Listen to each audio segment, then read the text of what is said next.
for editing. Right now, obviously, you don't want me talking. I can. It's recording now. Yay. Okay, so 5, 4, 3, 2, 1.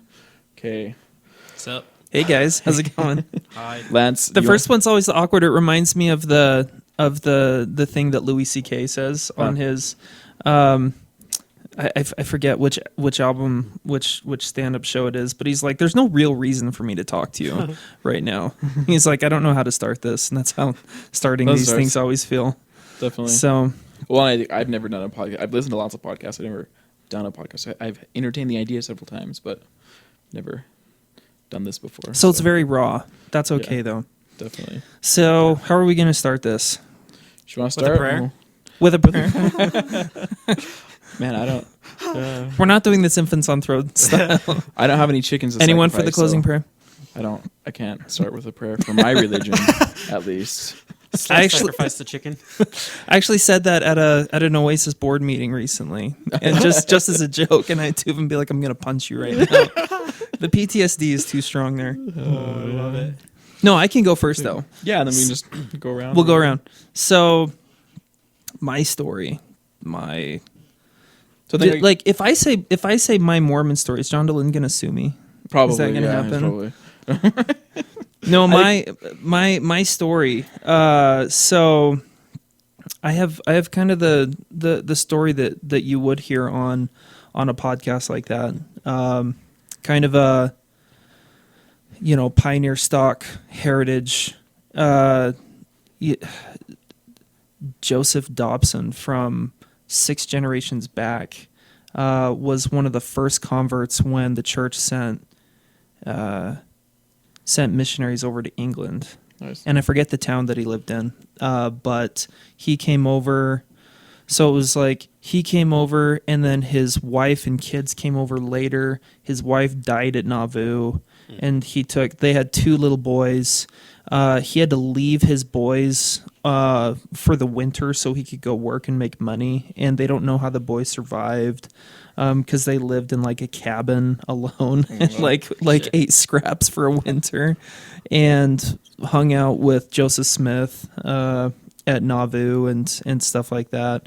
And then he was part of the Mormon battalion and walked like 6,000 miles and just all sorts of crazy stuff like that. So my heritage goes way back there on both sides. I don't know my mom's side as well, but still lots of heritage. And I grew up in Wyoming, up north Wyoming, little Mormon town called Burlington. There was a little settlement of farmers that Brigham Young or somebody sent up there back in the 1880s, 1890s, and there was a property homesteaded up there, and so there's like a whole bunch of there's like Star Valley, and that's its own area, but then where I am, there's like a whole nother settlement, and so Mormon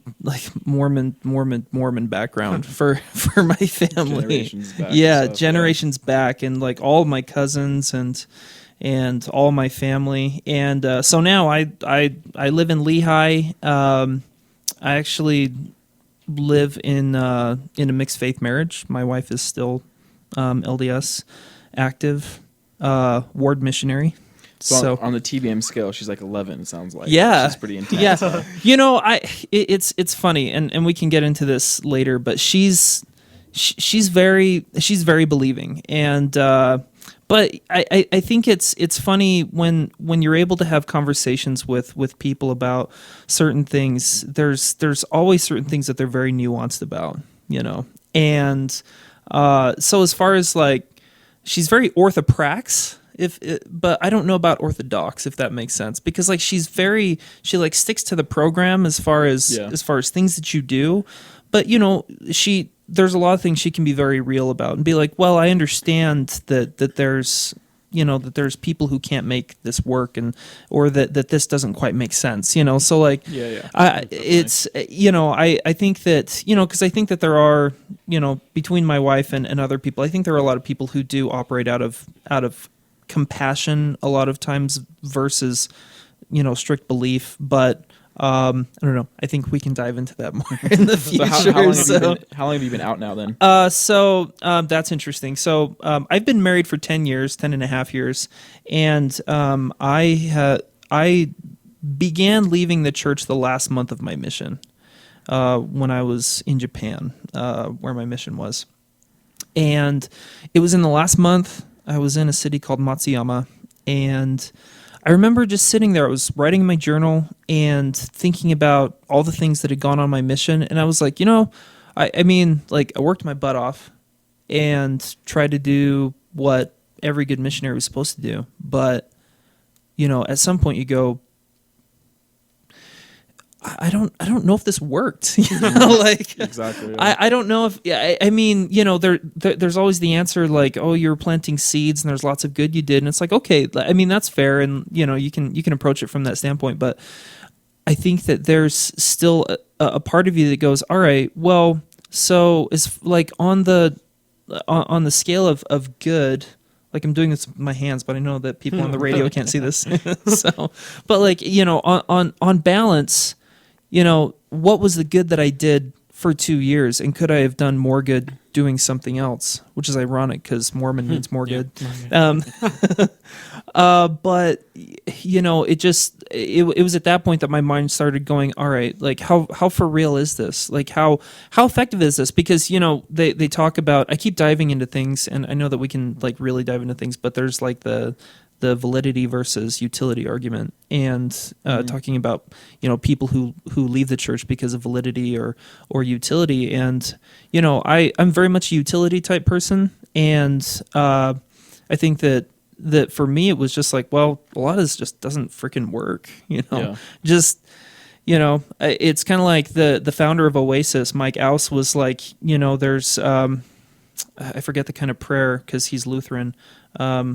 It's like the type of prayer. It's basically like when a ward fasts, right? Yeah. And they would do a prayer as a congregation to try and help someone who's having a problem with whatever it is, health issue, and they were like, this just doesn't work. I mean, like, we might as well throw sand in the air and hope that it turns into magic pixie dust and helps that person, because it on by the numbers, it just doesn't help that much. And that's kind of how I was. And so I started to leave around then. I got married about a year and a half later, and kind of had done before doubting your doubts was a thing. I was doubting my doubts and was like, well, I don't know if this is, maybe I'm wrong. Maybe I'm saying this wrong, because I'm 21 and I'm young, and wasn't confident about my leaving.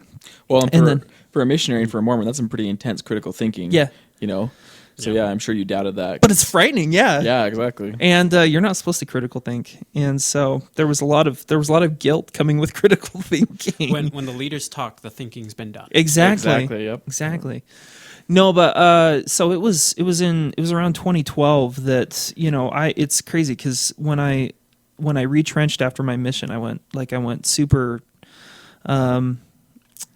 I retrenched hard, and was like, I would go on YouTube and would argue against people on like Sean McCraney videos and stuff like that, and was just super crazy and super annoying, I'm sure. And it was around 2012 that again just started looking at things again, and like this wasn't historical, it wasn't like me looking at church history. It was me going, for all the effort that we're putting into all these things, they're just not making that much of a difference. They're just not changing things that much, because I mean, I'm sure that there's some short-sightedness in how I approach this, but it's like if the priesthood is real, and if that's real, like, you would see missionaries in hospitals all the time, like trying to help people out, and you would see blessings be work more often, and they just weren't. And I know that there's counter arguments to that from the believing side, and we can delve into that sometime. But for me, it was just like, well, I'm just not. This isn't working. It's not working for me personally, especially and again, we can jump into this more, but I've done personal psychological counseling for a lot of years, for like a decade now, for just personal issues and stuff like that. And it was never church related, because like I freaking went to the temple like monthly for a long time there. Holy smokes. And now it's like, that's not helping me. No. The meditative aspect, like going in and sitting in the celestial room to meditate, that was awesome. That was rad, because you could sit, it was quiet. you could think, and there were no kids around. You It's know? like a manufactured environment for Yeah, meditating. Exactly. yeah, and I don't want to take away from someone's like legit experience doing something like that, but like that part was good, but the rest of it I was just like, this just isn't working. And so I started to pull away and be like, all right, I just need some space. Like I kind of took the approach like, hey church, it's not you, it's me. Like I need space. And so I did, and as I took some space, I started to be like, all right, I'm taking some space, but I want to be informed about this. I want to understand this. I want to make sure that I'm coming from a place of knowledge, not a place of ignorance. And we all know where that leads. Yep. I mean, like I start looking at stuff and I start seeing stuff like Adam God theory and blood atonement, and I go, okay, whoa. And it's funny because I saw those things and I pulled away for a second, and I was like, I don't really care to delve into that. But what really got me, what I really, and I don't know, maybe this is ammunition for people who like to stereotype post-Mormons, but I'm a huge stand-up comedy fan. I love stand-up comedy. And I actually have a website, mormoncomedy.com, and I have the Facebook page. It's down right now, so you won't even be able to look it up. I had a whole bunch of stuff on there like a year and a half ago, and then I switched hosting. Anyway, but I love stand-up comedy, and I was like, when I was beginning to look at getting mormoncomedy.com going, you should be able to find the Facebook page. Yeah, it's on Facebook. Yeah. Thank you. And I just got a notification on my phone. But I was like, I could do a website on Mormon stand-up comedy and just Mormon comedy, because I was still in kind of my like nuanced believing stage, right? And I was like, this would be a good kind of middle way Mormon way to approach Mormonism, right? And through stand-up comedy? Through stand-up well, through like being like, all right, like if there's a way for me to have at least some good connection with Mormonism, be through stand-up comedy, because like I love stand-up comedy. I was like, if I could find Mormon stand-up comics, and there's like Humor U at BYU, and so like there was that, and so I find a guy named Bent Washburn, who's coincidentally from like around here. He's from around this area, and he has a Mormon story with John DeLynn. Oh, nice. And I was like, what's this Mormon stories thing? And it was history from there, and it wasn't just that, because I mean, like by that time I had gotten into groups like Feminist Mormon Housewives, and Young Mormon Feminists, and Young Mormon Outsiders, and now I'm a part of 300 post-Mormon Facebook groups and alt-Mormon Facebook groups, and from there it was just from there it was kind of a slow burn, as if it wasn't a slow burn already, because that was like 10 years ago when I was done with my mission. But from there it was like, all right, let me find a way to hold on, but it just kind of slowly, for like my want to believe, not my want to believe, because I had a hard time believing in the first place.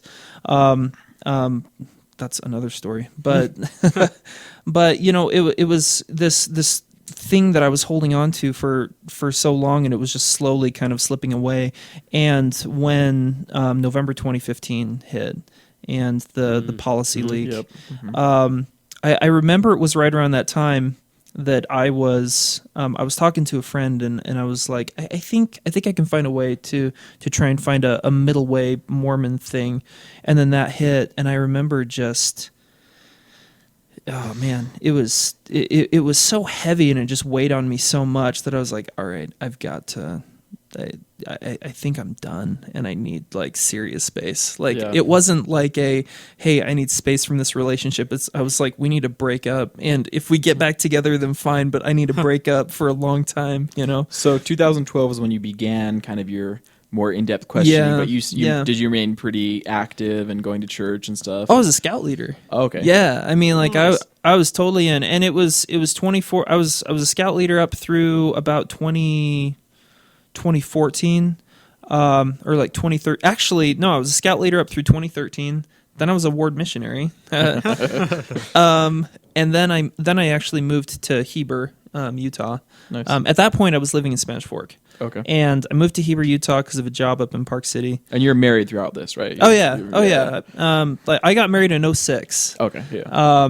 And so this whole time I'm married, and I move up to Heber. They called me to be like the 15-year-old's teacher, and this whole time it's crazy. I'm like teaching these lessons, and I totally am not, like, I'm struggling with belief and on the verge of not believing. Was that all internal? Did your wife know anything? Did anyone else know about that, or was that all? She knew a little bit. But we were kind of struggling to communicate that in a way that was healthy for both of us. So it was a work in progress. She knew that it was there, but she also knew that I was kind of trying to deal with it. Yeah. And so that was 2014. I lived in Heber in 2014. Then in 2015, I moved to Draper, and they called me initially to be a Cub Scout leader. And I was just like, no, I think I need to deal with this kind of not involved for a bit, you know? And then we moved to Lehigh, and I live in Lehigh right now. And I kind of have flown low, tried to just stay low a little bit. And, so when you moved, were you inactive essentially when you moved to Lehigh? Yeah, I mean, when we moved to each of these places, I would kind of be active at first to kind of help introduce my wife into the ward, you know, so that she had kind of a support going into the ward, and then as soon as she kind of put some roots down in the ward, then I would kind of slowly disappear. And that's kind of how we played it. It played out a little bit differently in my current ward because we moved there in August. And I was kind of in the ward, but then the November thing hit, and I went and talked with the bishop, who is my next door neighbor, which is awkward. It's not awkward actually, because he's a super good guy. But moved there, or I went to go talk with him, and was just like, look, like what is going on? Trying to give the benefit of the doubt to like him, and he's like, look, I don't have a good answer for you. And I was like, well, I'm going to take a break. And that was about a year ago. And so, you know, to say to like bring this full circle and say, all right, where am I now? I went and talked with my bishop recently, and again, super good guy, love my neighbor. And I was like, look, you know, I don't want to hurt the neighborhood. I'm going to be coming back every other week. Because in 2016, I helped start up Oasis in Utah Valley. And I'm part of the leadership there, and so I need to be there every other week. But I'm going to try and be at church every other week to be there with my family, and also because I have a really good neighborhood. I have a super good neighborhood. They're super cool, super chill, good people, and want to be a part of that community. That community, yeah. Definitely. Yeah. But also still, I love Oasis. It's super awesome. And they had a way good speaker today talking about Islam, like secular Islam. And so, you know, that's a cool community, and I have super good friends there. And so trying to be part of both of those. Probably this next year I'll be going to both like every week because the ward time will change, right? Because they'll be at 1:00, and anyway. And, you know, I just, where I am right now is I just kind of want to be a happy person. Hello. There's the didgeridoos. Nice. That was a pile of something that fell behind me. Maybe that was ominous. It's like, Maybe where am I right now? That's This is where your life is now. No, awesome. but yeah, I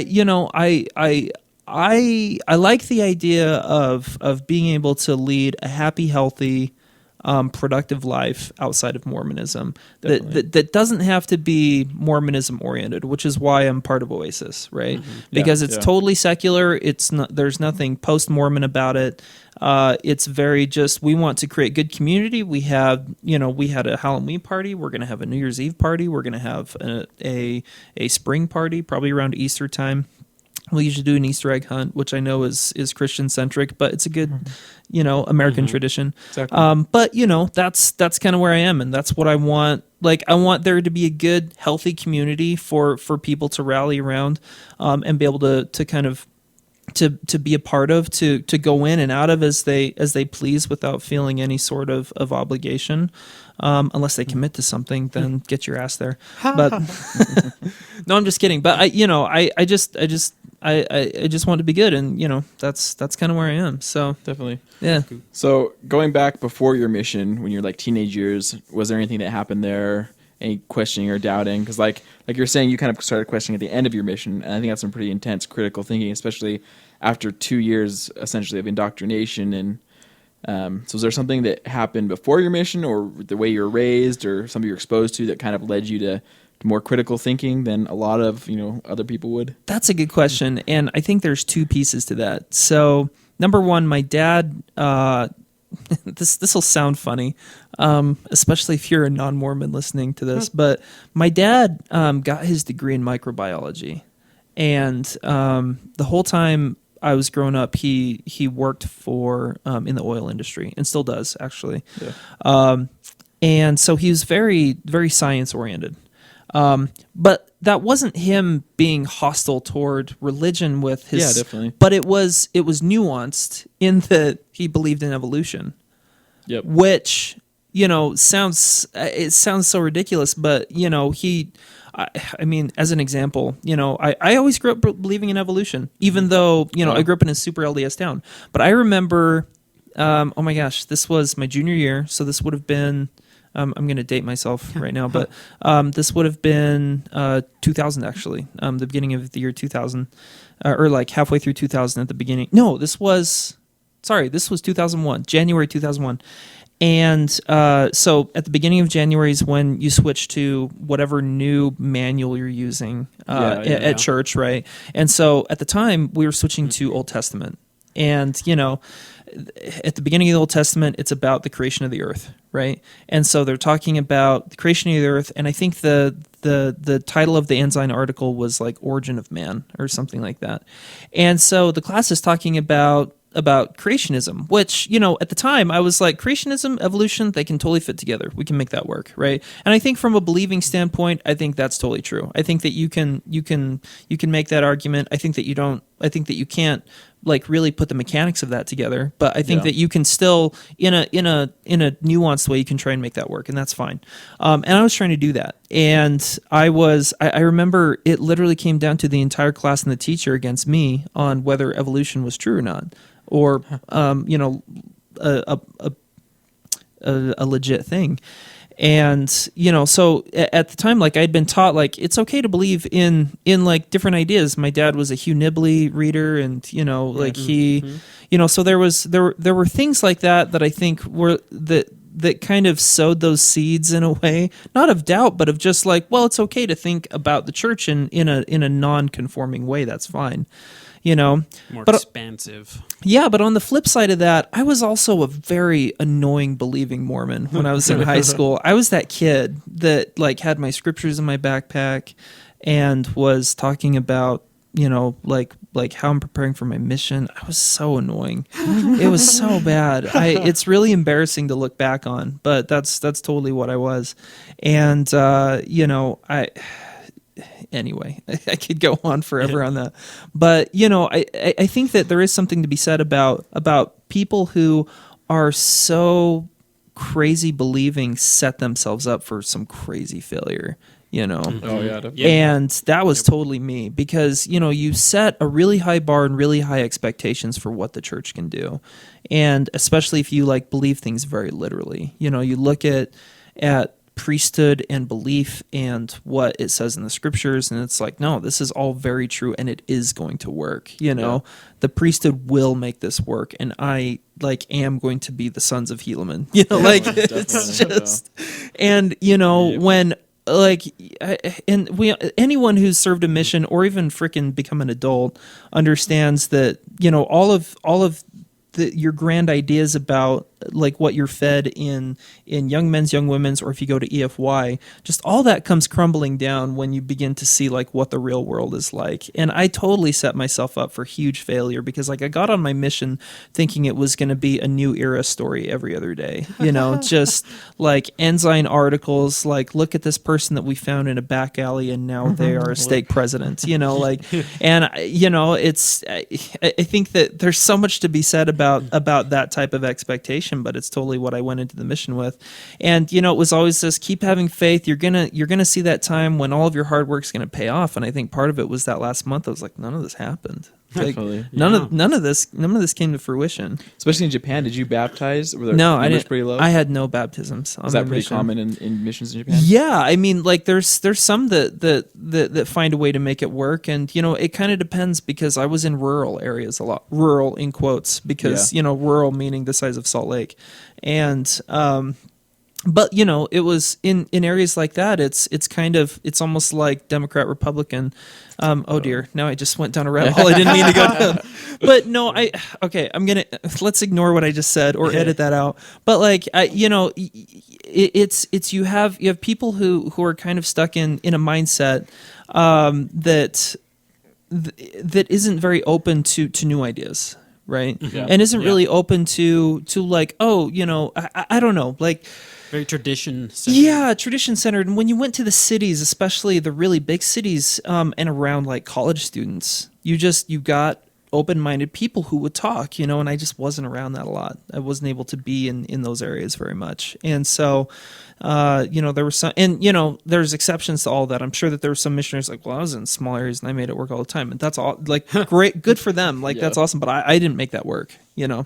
And so, yeah, Japan's a rough area. And, that actually played part into what happened for me in Japan, because I was like, man, like, I'm trying to shove this down their throat, but like these people are super happy, like exactly. they have good life tradition. They have good, I don't know. They have, like, Japan, at least, this was 12, 13, 14 years ago, but like they had a really good thing going. I don't know how things are now, because I haven't been back, but.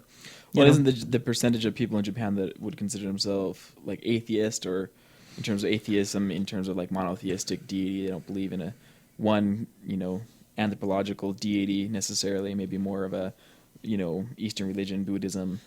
So there's a huge percentage of what we would consider, I would say, atheism there. Yeah, and it's funny, because I think that Infants on Thrones did a podcast about this, because one of the guys there still does business in Japan, so he goes back a lot. And he had a conversation with, I think it's Bob, if I'm remembering right, but he had a conversation with some of his counterparts over there, and they got talking about religion and whatnot. And he was telling them how Mormons and even Christians believe in the narrative that's given to us in the scriptures very literally, like this happened.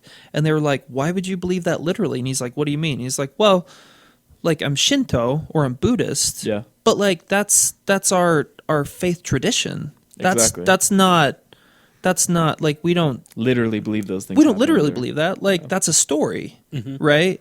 And so it's a big shift in thinking for them to make that change. And so, yeah, a lot of people, I think that if you were to nail them down on it, they're like, well, I believe this as a tradition. Exactly. But I mean, I don't think that God is real. I don't know. I'd have to look more at the statistics, because I haven't looked into that for a long time. Yeah.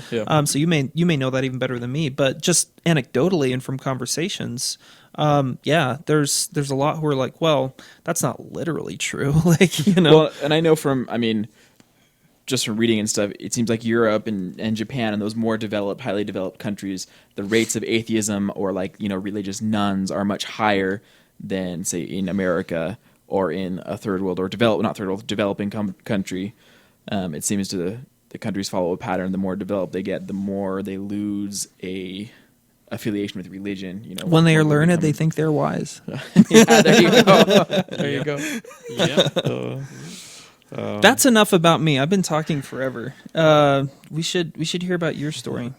Well, one more question. Yeah. Now, where would you consider yourself on your faith belief if you had to classify yourself? Like on the Dawkins scale, for example? Yeah. Would you call Dawkins? yourself an atheist or agnostic, or would you not classify yourself? I would as call myself a hardcore agnostic. Okay. So you accept that there could be a possibility of a deity, of a god, but you don't know. Yeah, in the same way that it's totally possible there could be a Santa Claus that we haven't actually met. So you're pretty skeptical, you'd say. I am super skeptical. I mean, I think that, what's the phrase? Great claims require great evidence. great whatever, evidence, whatever that Exactly. one is. I'm totally butchering that, but if something's real and there's real evidence to back it, then absolutely. And people will say, well, I have evidence for myself personally, and I'm like, more power to you. If you have something that makes you live your life great, that's awesome. But as far as something that we can verify as a community, it's kind of like I'm going to reference Oasis a lot, but there's the value, and I'm kind of blanking on it right now, but it's People. it's not that one, Not that one. even though that's the best one. It's oh dear, I'll come back to it, but it basically says that we don't base our world or reality is based known on through reason and not, and originally it was reality is based on reason and not revelation, right? But it's reality is based on reason, and I should know these because I'm in the leadership at Oasis, but I totally am blanking on it. But I think it's reality is known through reason. Yeah. That's how it's phrased. And I think that one's personal reality is going to be known through a different type of reasoning because each person has their own reality, right? But as a collective reality, like in a society or in a community, there has to be an evidence for the basis of the collective reality. And so that's where I think that atheist is kind of, I mean, I don't necessarily shy away at atheists, but I think I kind of take the same stance that Neil deGrasse Tyson takes, where he's like, well, I'm not called an a leprechaunist, exactly. Exactly. and so I'm not told that I'm against leprechauns or unicorns, and so why am I being told that I'm against God? And I'm not against God. I'm not against the idea of someone having their own personal belief in God. I think that's fine. But for me having my own belief, I think that. I think that there's plenty of evidence to go against, and there's plenty of individuals' personal evidence to say that they may have a personal relationship, and that's fine. But without a collective evidence for all of us to go off of to prove out, Exactly. then we don't have something we can work off of. So that's where opinion versus fact. I mean, you can have an opinion or a feeling that doesn't make it a fact. Yeah, So for sure. Alan, the Dawkins scale is a. Let me just read the Wikipedia. It says There's so many scales. popularized All by right. Richard Dawkins in The God Delusion, right? The spectrum of theistic probability is a way of categorizing one's belief regarding the probability of the existence of a deity. So it goes from strong theist, as in like, I know God exists, I know Jesus, right? To strong atheist to say, I know there is no God. So it's just a scale from So that's one to the other. spectrum. So yeah. Cool. I don't know if we actually introduced that there are three of us here. Oh yeah, there are three of us here. Well, I was going to do that intro. There's Lance, Alex, Okay, yeah. Alan. So. Yeah. For sure. Yeah, there's Lance, Alex, and Ellen. And we'll have to figure out a tagline and stuff For sure. for the intro. We'll come up with that. I just I know that we kind of dove into my intro without saying, hey, sometimes Alan is gonna say something and laugh, and Alex is gonna say something, maybe ask questions and stuff like that. But there are three of us, so Definitely. that's enough about me. Let's go to you, Alex. Okay, so I think very similar to you. I had probably not as as many pioneer stock necessarily, but grandparents. I think it started with my great grandparents on both sides that converted from probably Lutheran or I don't know. But I was raised LDS, very very active. Like I remember faking being sick one Sunday when I was like 10 or 11, so I could stay home because I didn't really want to go to church.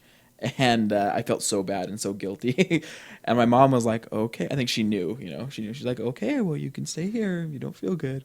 But I felt so guilty after that, And so, and I've always been pretty introverted, and I don't really fit into the typical American male, which basically means, priesthood holder mold. Like, I don't know. I like to sew. I like to knit. I like to make stuff with my hands, and I always have. Hell yeah. And I have maybe interests and hobbies that aren't your typical, like, let's watch football, and, Just gonna yell at a TV screen. yeah, exactly. So, like, I never really felt like I fit in with the crowd, and especially during high school, I was homeschooled and unschooled and went Sorry, to where'd you grow up private again? school Ooh, unschooling. So I my childhood was in like Salt Lake, like foothills area of Salt Lake. Okay. And then moved to Texas for a couple years, and then up in Washington for high school years, basically. Okay. And so in Texas, I went to, for like middle school years, I went to a private school that traveled around the world. Every year we went on a big international trip. Wow. So we went to China, went to Kenya, went to Costa Rica and Guatemala.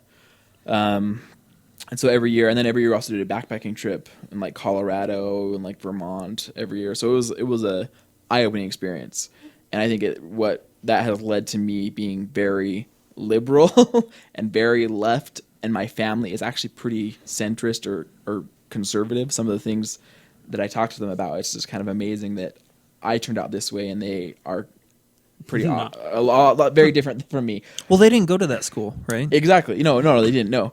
And so what's the quote? I forget the quote, but it's like travel is lethal to bigotry or something like that. Exactly. And that totally seems like that's the case. That travel kind of planted a seed as well for me later on when I left the church in my doubt, just a general doubt of, well, I've met Muslims, I've met Buddhists, I've met, atheists. I've met these people that their religious traditions are so varied and different from mine.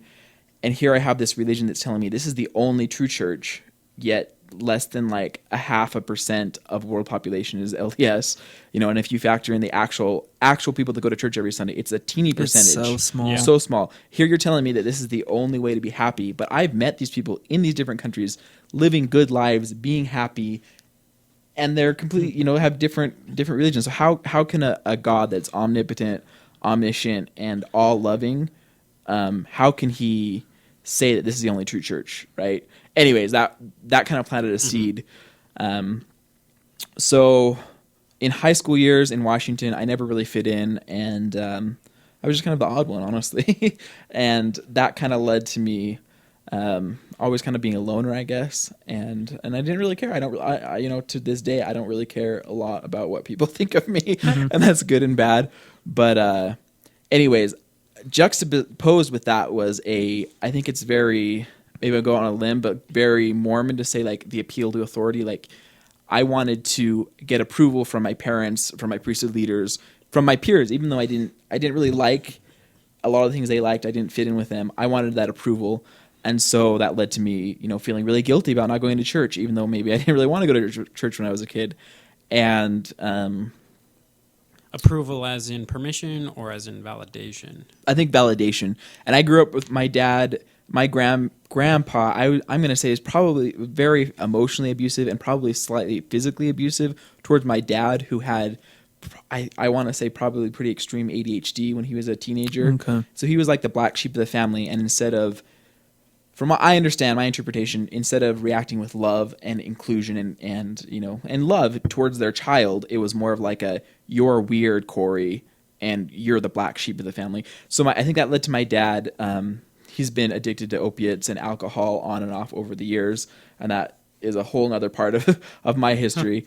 Yeah, we can delve into that one. But sometime. But I think that led to him needing that validation, being neglected as a child, and especially as a child with mental illness. And my grandpa, I'm going to say, had at least OCD, if not ADHD and depression and stuff. I think that was part of the reason why he couldn't cope with my dad. My grandma was an immigrant who didn't speak English when she married my grandpa, and so I think she was more like along for the ride, like, oh, okay, this is what Americans do. She had just moved to America when she was like 19, and she got married, I think, within a couple years. So anyways, that abuse and that neglect from my grandparents translated, I think, into my dad always needing our validation.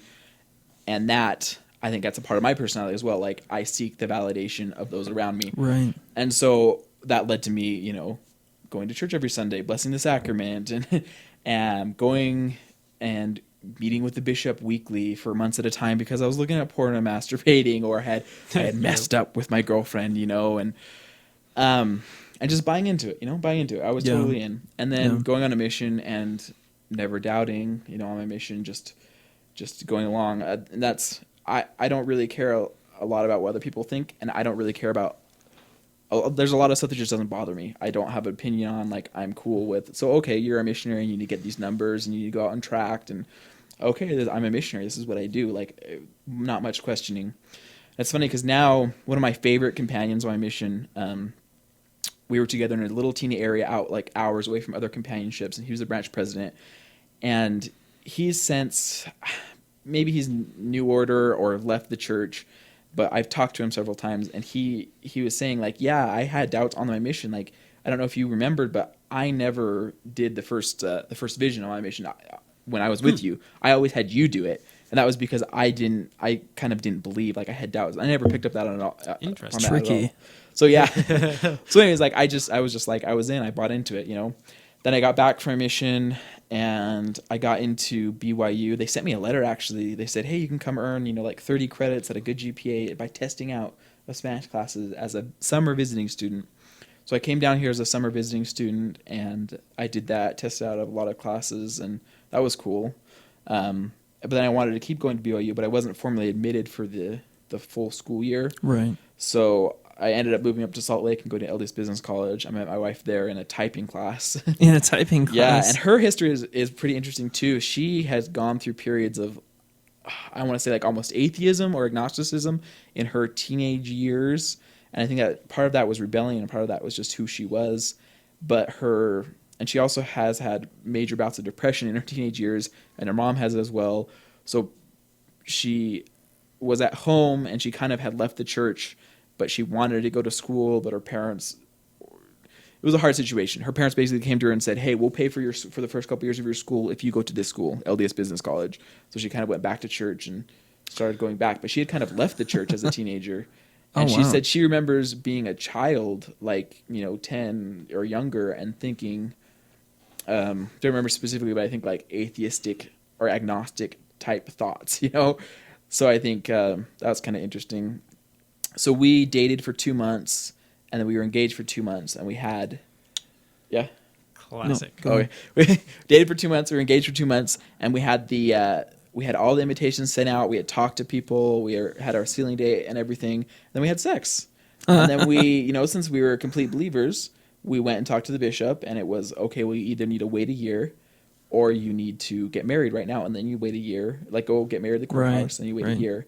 And of course, since we were dumb Mormons and it's, abstinence only, we didn't use protection or anything. So there was a very real risk that she could have been pregnant. Right. So we were like, well, we're fucked, Literally. So either, yeah. So either we, we get married and wait a year, and or we don't, and we like break up essentially. And so we got married because we love each other, and I think we clicked and we fit really well together. But that just the massive amounts of shame and guilt of having to tell everyone, oh well, we're canceling the sealing, and it's so stupid. It pisses me off to this day because that time that was supposed to be so special and so a huge memory in your life was completely fucking ruined for us. Away. We went and we met at Temple Square, right? Typical. I was living with my grandparents up the canyon, and she was living in the like foothills-ish area. And we met at Temple Square to talk about stuff.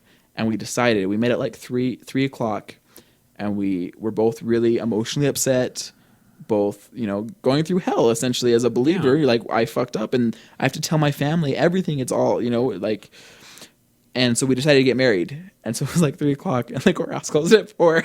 And we're in I was working nights, so I was in grungy clothes, and she hadn't showered for a day or two. And so we go to the courthouse, and we find some random couple, and say hey, would you bear witness? And we got married in the courthouse in Salt Lake, out on State Street. Wow. That day, and we knew our options were either we get married or we wait. And we, since we were so believing, we wanted to get married as soon as possible so we could get sealed as soon as possible.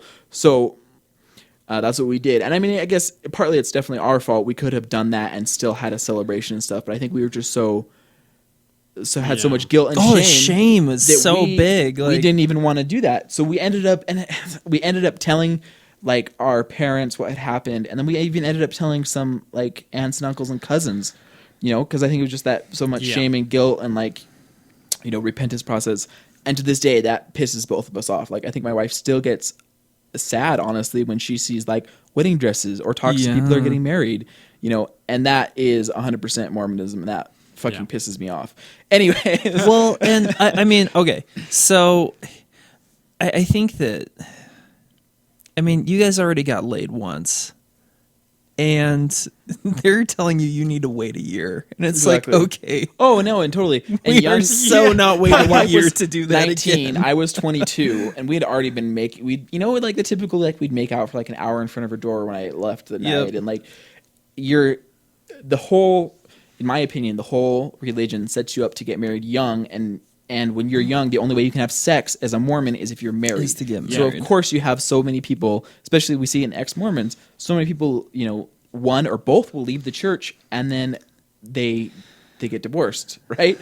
Because that foundation you're built on, I think, in Is some ways, so shaky. is Yeah. based on a lot of hormones and stuff as a It teenager. really is, though. So, Yeah.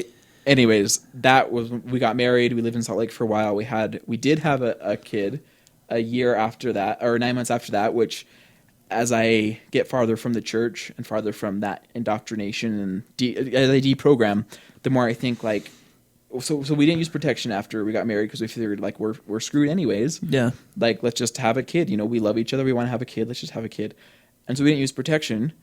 And like I love my children. Like they are my complete entire life. I'm an introvert, and in some ways I seek validation. And my children are very important to me. And I wouldn't give them up for anything. They're my whole entire world. But having kids young is really hard and stressful for me, honestly. I wanted, before I got married, I had planned and I had bought plane tickets to fly into Peru and then backpack from Peru to Argentina for like 3 months. I had bought the tickets. I forfeited those to get married. I spent like $2,000 on that. Yeah. And then I had saved up money and stuff.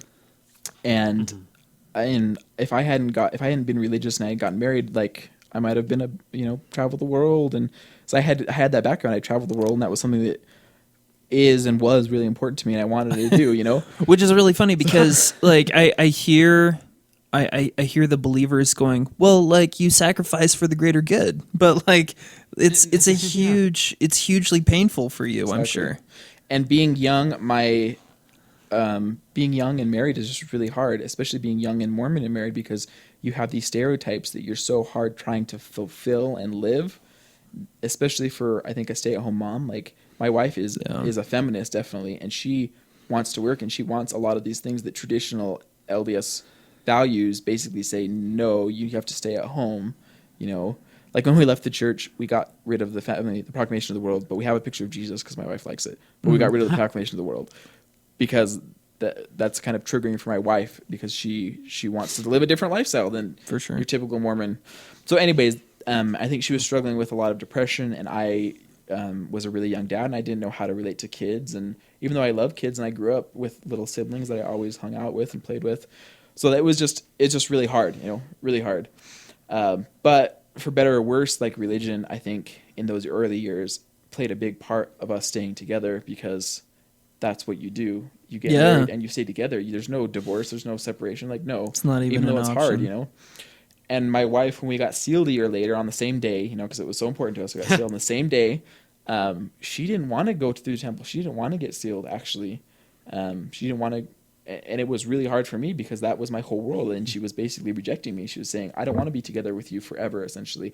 I think it had more to do with, it did have something to do with that. I think that our marriage was really hard when we were so young and so naive. And it was partly that, and partly, I think, some of her doubts about religion and the church coming back.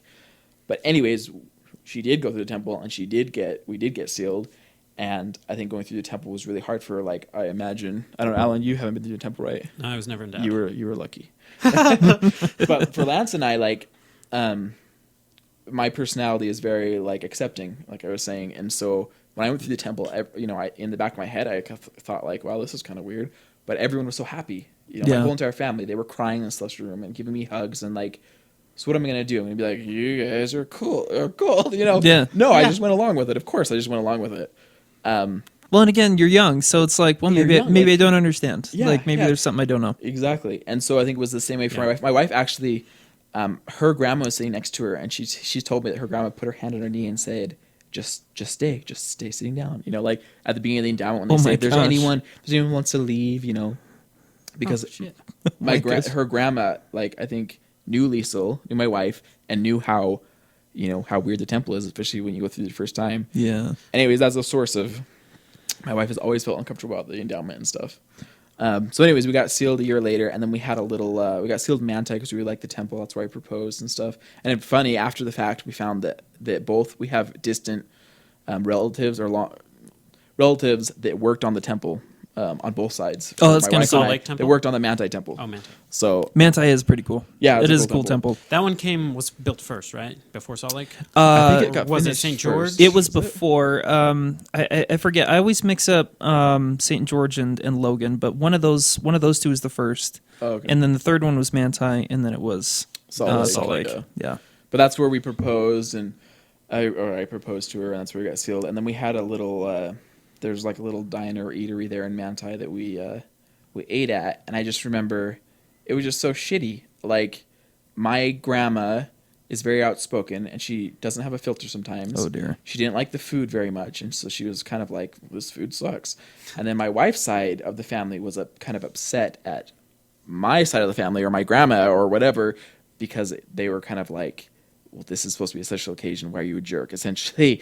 And then my wife's grandma is also kind of the same way. She speaks her mind kind of freely. And so anyways, like we just had this dinner, and I remember people complaining, and like, here we are with our 3-month-old, son, and we've driven like 2-3 hours in the summer heat. It was in August. Mm-hmm. And we went through the temple and got sealed, and now we're at this crappy, like diner place, whatever, and everyone's eating, and half the people are complaining about it. It was just like a horrible experience. There's no like positive, really good memories.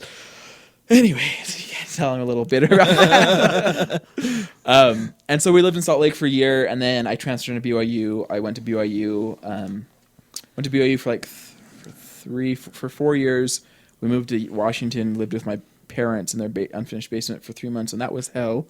And then we moved out, and then I started working as an EMT, and the plan was to go into medicine. Started working as an EMT and decided I don't want to work in medicine. Right. And I hadn't finished my degree. I only had like 2 online classes that I was going to do, but that wasn't working out because I was working 50, 60 hours a week to survive, So we ended up moving back to Provo. And I was a TBM, I was a ward financial clerk and, elders quorum instructor and stuff.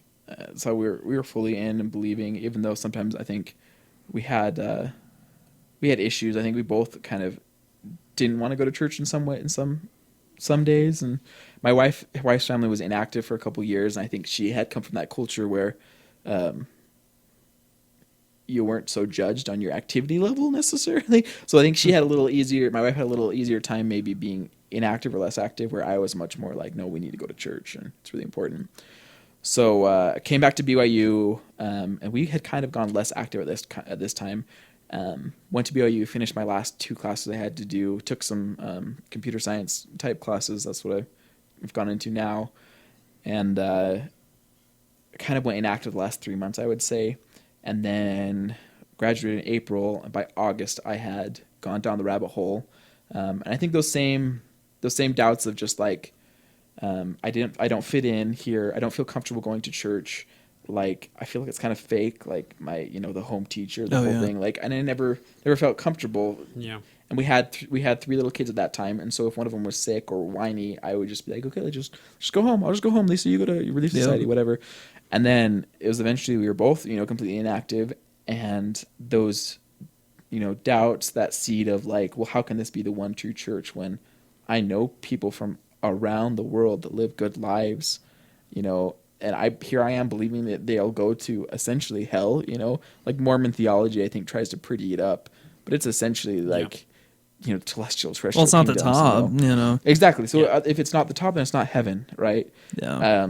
Granted, Mormon heaven isn't somewhere I would never want to go, anyways. Oh, But so I think that kind of started it, and then just being inactive and just feeling like I don't really fit in, and then I had read the essay, the Abraham essay, Book of Abraham, about a year before I started seriously doubting, and that was kind of at the time I read it, and I was like, hey Lisa, have you read this, and have you seen this? And she was like, oh no, it's kind of different, whatever. And I always thought like that's kind of weird, because like the Book of Abraham basically doesn't say anything that Joseph Smith said it said. Yeah. So like that's kind of weird. But I just put it on the shelf, And then at this time of like inactivity and not fitting in and just doubts about religion in general, that's when I started researching. And I think I don't remember how I found Mormon Think, but that's where I started, Mormon Think, and I dove deep into there, and I spent a couple of days, and within like a week or two, I lost all belief essentially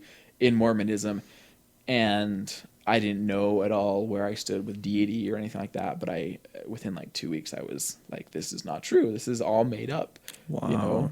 And for me, it's been very quick. From that point to resigning was 2 months. Dang. And that was, 2 months after graduating from BYU. Yeah. And granted, I had been less active and inactive. Did you have your diploma? Yes, I did. Before I resigned, I had my diploma. Make sure it's in hand. Yes, I have that, And What year was this? This year? This year. This was 16? Yeah, 2016. So this was, less than 6 months ago. I've been out only for like 5 or 6 months. Shit. So yeah, it's been a very liberating year. It's been a very good year, in a lot of ways. Mm-hmm. So then I, talked to my wife about this, and she's always had some doubts, and she started reading Mormon Think, and she found A Year of Polygamy probably a month or two, I would say, after I resigned. And because before then she was kind of like, okay, like I understand, I love you, like we'll make this work. I still want to be involved in the community. And she had slowly kind of moved towards like, okay, well, these things I'm reading, like the church isn't true necessarily, or a lot of these, there's a lot of these issues, but I think she just put it on her shelf. Her shelf hadn't completely broken. And she was more of a like, okay, well, you don't have to go. Like I might want to take the kids. And I think we all go through this. I'm sure you felt this before, Lance. Like there was a period when I said, like, I can go to church and I can support you and I can be, I can forget this. And I can be on the outside a believer and we'll just go to church and we'll just, continue believing and living this lifestyle because my kids and you are my life. And I wouldn't, and I can, live a lie if I can have my kids and my, I think that's a really hard struggle that a lot of mixed faith marriages or people that doubt, and that's really something that's really negative and bad about the apostate, leaving the church, left the church, ex-Mormon stereotype and teachings that the church has, that they're all based on fear and kind of anger, Because you don't just leave the church, you're leaving your family. Exactly. It's your whole entire world. And so I went through that. There was a period when I went through that. And then, fortunately, my wife is very open and amazing, and we love each other. And so we made it work. And for a long time, she was, I would say, nuanced, and she did go to church a time or two, and she did take the kids a time or two, but she was essentially inactive at that point. And then she's found Year of Polygamy, and a lot of her friends, her best friend is ex-Mormon, and a lot of her friends, people she hung out with, were ex-Mormon and stuff. And so she's moving much more lately after listening to Year of Polygamy. That was, thank you, Lindsay Hansen Park. That was wow. Pretty much after listening to Year of Polygamy, that was basically what broke her shelf, I think. Like she's pretty much. That's a bummer. With the church. Wait, did she come last week to she Oasis? She did. Yeah. Okay, good. I'm she happy had about that. dreadlocks. She was a little like 5'6". Were you there? No. Oh, okay. I haven't been before. Yeah, and that's the funny thing, because when this started, when I showed her this stuff and she was still, I think, kind of clinging onto it a little bit, she took her garments off first. And she went and got a nose ring within, within the month or about a month or two of me, kind of exposing or kind of more reading into Mormon Think and basically saying, I don't believe in this anymore. She took her garments off. I wore my garments for probably 2 or 3 weeks after she took her garments off. And then she went and got a nose ring, and I supported her. We drove there. I'm like, go get your nose ring. It's awesome. Do it, But so on the outside, I think she was making these changes. It just has taken her longer to internalize them, maybe. Right? Because she totally took her garments off first, got a nose ring. Like she's got 4 ear piercings now, and she wants a couple more, and we both want a tattoo or two eventually, and right. So she's done these outer things, but on the inside, I think it's taken her longer to process. So yeah, and that's only been, like I said, we left. This was this year, and it's been It is so recent year. for you right now. Oh yeah. But like I said, for me, like, it's happened extremely fast. It was like from first doubt to like actual leaving was, resigning my name was 2 months. So, and then. And what about your families? So I that comes back to that same like I seek validation, and in my family, I'm the second oldest, and I've always kind of been the peacemaker, kind of with my Right. siblings, Right. and so I've always kind of wanted to be close to everyone and wanted to have a deep relationship and everyone be okay. So I sent my family an email, a shorter email saying I've left the church. There's some historical issues, right? And everyone kind of no. I posted on Facebook, and yeah, I came out publicly on Facebook, and I texted my family and I said, hey, just FYI. I want you to know that I've left the church essentially before they saw it on Facebook. Mm-hmm. And mixed reactions from my family. So one of my sisters was like, well, that's why you're free agency. I love you. You guys, I still want a relationship with you. Da, da, da. To my dad and mom like flipping out, and my mom not talking to me for a while. And my mom's very introverted and extremely non-confrontational. So she, still to this day, we haven't had an extremely candid conversation, and that would be really hard for her, I think. But she's just like kind of didn't talk to me for a long time. Right. And then my dad, I started liking like atheist things and like stuff On Facebook? On Facebook, Yep. and I'm incredibly open like on Facebook, and in general, like I'm a pretty incredibly open person. So so like on Facebook, I have I like atheist things. I post stuff all the time about my deeply held personal beliefs, because that's important to me, being open. And so my dad started sending me like passive aggressive aggravating texts, and like it got to the point I was like, fuck. We had a conversation. He called about some status, and it was going fine. I had just come back from a counseling appointment because we started going to counseling after the faith transition, and went to counseling for a couple months. And I was feeling really good to talk to the counselor, and got diagnosed with ADHD, and I was like, which felt really good actually, because it was like, oh, the reason I am the way I am. Get some there's a validation reason. for exactly. Yeah. Exactly. And now looking back, it's so obvious. My dad had ADHD. My sibling, my brothers, I don't know about my sisters, but all my brothers, I'm sure, have ADHD. And it's played such a big role in who I am in my life. Right. And so anyways, I just got back. I felt good. And my dad called me, and like, I don't know, just some passive aggressive bullshit he was talking to me about. And I guess he had a hard day that we've reconciled since, but he'd had a hard day that day. Our pug that we've had for, a decade had to get put down the day before. And anyways, I just went off on him and started swearing and yelling at him, and neighbors were looking dear. at me and stuff. And then I blocked him on Facebook and stuff. And that lasted a couple months before I wrote a big long email explaining why I left the church, with references, with YouTube videos. It was a multimedia masterpiece that no one wanted to see, of course, because it's anti-Mormon. Yeah. You can't look at that. So, and then that got the same thing. Like, that got a bunch of mixed reactions, and so for a while I was just like, you know what, fuck my family. I want nothing to do with them. Like, you guys are really incredibly rude. This has been like some of the hardest times of my life I've been going through lately, and like, instead of reacting with love and compassion, I feel like you guys are reacting with like guilt and shame, and like the typical Mormon response to a family member that leaves the church. You don't know how to deal with them, Mm-hmm. and you've been told apostates are dangerous. Stay away, basically. Yeah. And so I felt like that's the response I got. So for a couple of months, my wife and I were both really mad with my family. And then just recently, within the past month or so, I've kind of called my mom and dad and basically said, hey, I'm sorry for being a jerk. I've gotten past that anger phase, I think, and I'm much more to the stage of like, I don't care what you believe. Like, I love you as a person. And if I had to classify myself, I'd classify myself firstly as a humanist, and secondly as I would say like agnostic atheist. Right. Open to the possibility of there being a God, but I don't think there is one. Right. But above all, my deity and what's sacred to me is humanity, humans, human life, Totally agree. relationships. So I'm past the point of I don't care what you believe. I want a relationship with you because you're important to me and I love you. Yeah. And so I called my mom and dad recently and just said, hey, I'm sorry for being a jerk, and I love you. And especially for my mom, those years of my dad's addiction, she, like, the church was everything, when you have so the church was everything for us. And for a while we were, basically homeless and really poor. And so we lived off of church food, and it was everything.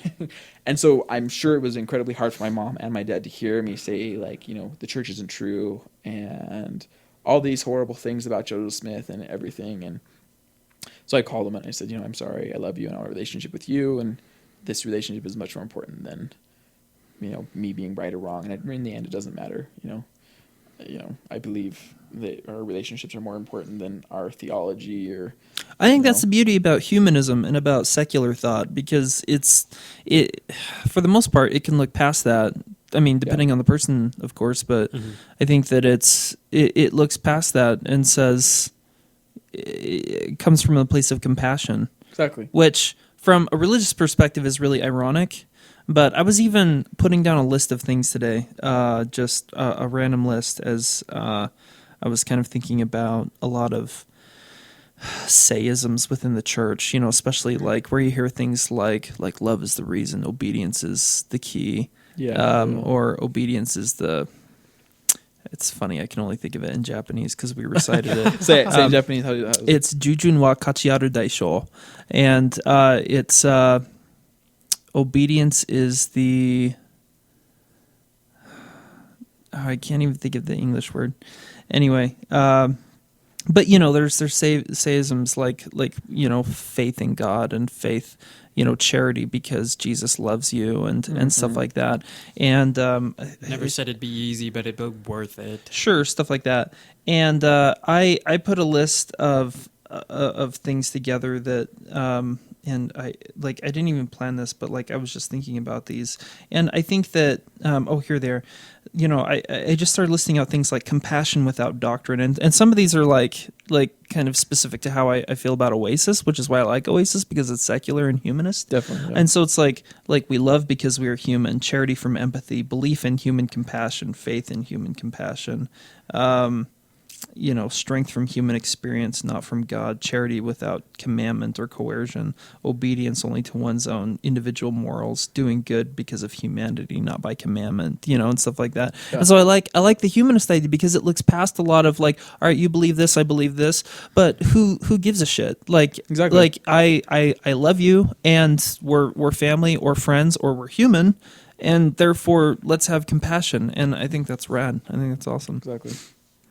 And I think it's, especially in America, especially where we live in Utah. I mean, we're right. This podcast is hyper local is one of the things, right? We want to record in the coffee pod and pull people in, and so where we live in the heart of Morador, as it's referred to, the heart of Morador. The all-seeing eye. If you tell someone, no one in my work knows, one person, my coworker, who's a good friend of mine, he knows, but no one in my work knows that I've left the church.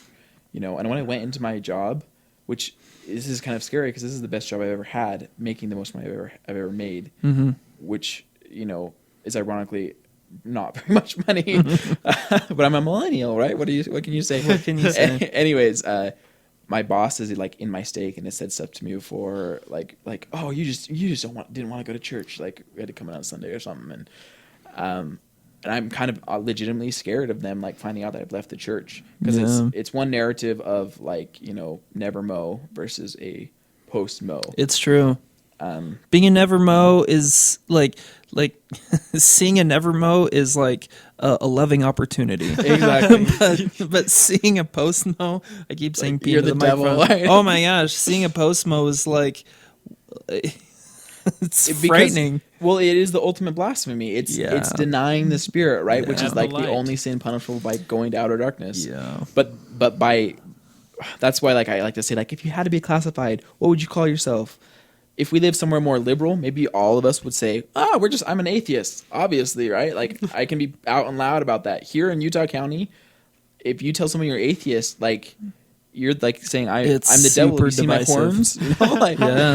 There was a survey done relatively recently, I want to say within the past 10 years, that was talking about trust of atheist and irreligious people, and basically the majority of people in America said that if they knew someone was an atheist, they couldn't trust them, they wouldn't trust them, which just blows my mind. Who cares what you think? I think that's changing with the younger generation, with access to the internet and just being able to see how everyone else lives their life. I think that's changing, but still there's a strong stigma. So that's why I like to say I'm a humanist, and an atheist agnostic, if you had to classify me, because of that stigma of that label.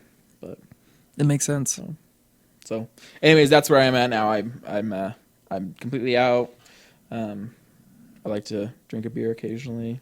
I'm not an alcoholic, even though Yes, you I've are. touched You've had a alcohol beer. once. You're an alcoholic now. That's all it takes, just one. Exactly. And we're still, I'm going back to school, and hopefully as soon as I'm done with that in a couple years, we can leave and escape here. So I have legitimate fears raising my kids in this environment in a, post-Mormon, Yeah. as post-Mormons, essentially, even though the majority of their friends are not LDS and we want to raise them, we want to homeschool them and stuff. I still have fears about them being prejudiced and discriminated against because of their parents and because of their not being religious, Yep. It I'm makes sure, Lance, sense. you have a couple kids too, right? I have 2 kids. Yep. Yeah. How old are they? 6 and 2. 6 and 2. Yeah, mine are 5, 4, and 2. So Oh, they'll have to hang out sometime. yeah, definitely. But yeah, that's I mean, just I don't want that. I don't want to be. Yeah, it's a legit concern, I think, and I think it's I don't know. I think there's legit concern from both in a couple ways, and which is one of the reasons that we started Oasis. Hopefully, hoping that we could have a good community for kids. Because my daughter loves coming to Oasis, more than church in some ways. But no, she loves coming to Oasis, and the hope is that we can model a good environment for her. Definitely. And the problem is that because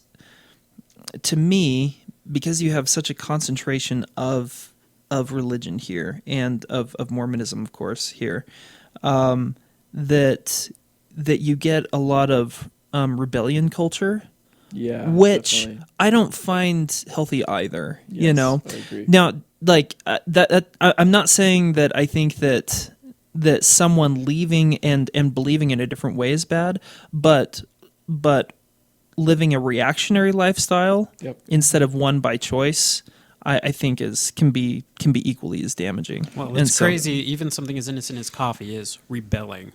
Oh yeah, It's true. So it's like It's true, but I'm I'm not I don't want to make it seem like it's bad to do something that can be seen as rebellious, but to do something to be like, I'm doing this because my parents hate this, or to be doing this because church leaders hate this. I think that I think that everyone's going to do that to a degree, but I think that it can be especially strong in Utah, and I think that it's something that can be damaging. And I think that you see that, or at least you can see that in people who leave the church, right? Definitely. Who leave the church, their entire worldview and paradigm crumbles to dust, and they don't have a good moral basis for really anything, which is sad, because then that plays into the ex-Mormon stereotype where it's like, well, people without religion have no morals. It's like, no, their morals were based on a house of cards, and the house of cards is gone now, and so they're grasping for anything to hold on to.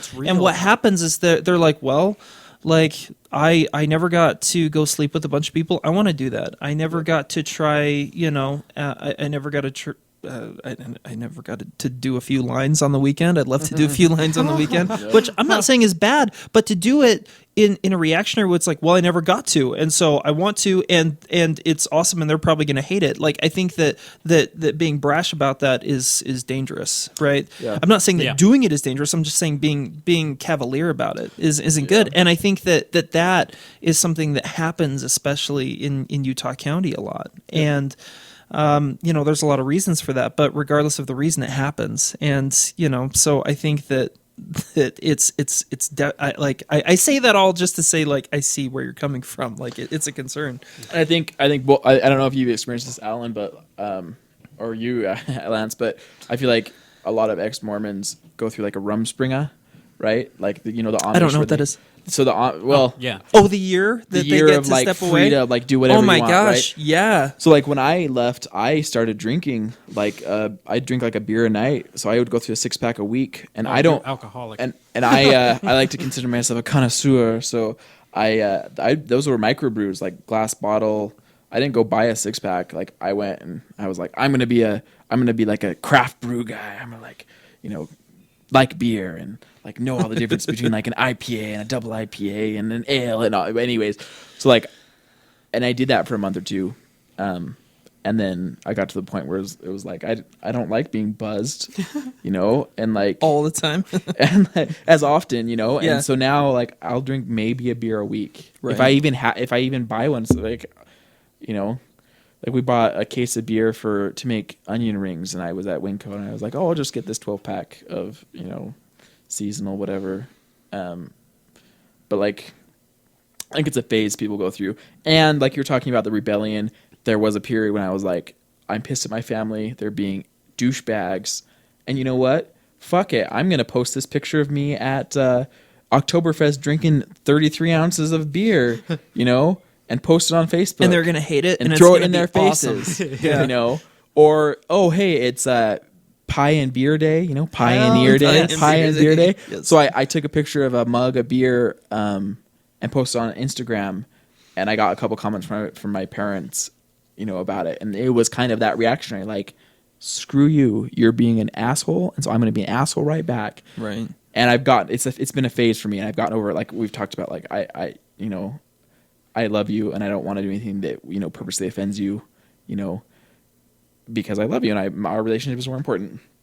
But I think a lot of post Mormons go through that. Like I've gone to a couple parties and talked to people, and there's a surprisingly high number in my anecdotal experience of people that have either do use pot or have tried it, in a group of people of ex-Mormons. Mm-hmm. Like at the coffee pod one week, I was sitting there and we were talking about pot, and it was like probably at least half the people at the table who either tried it or used it. Mm-hmm.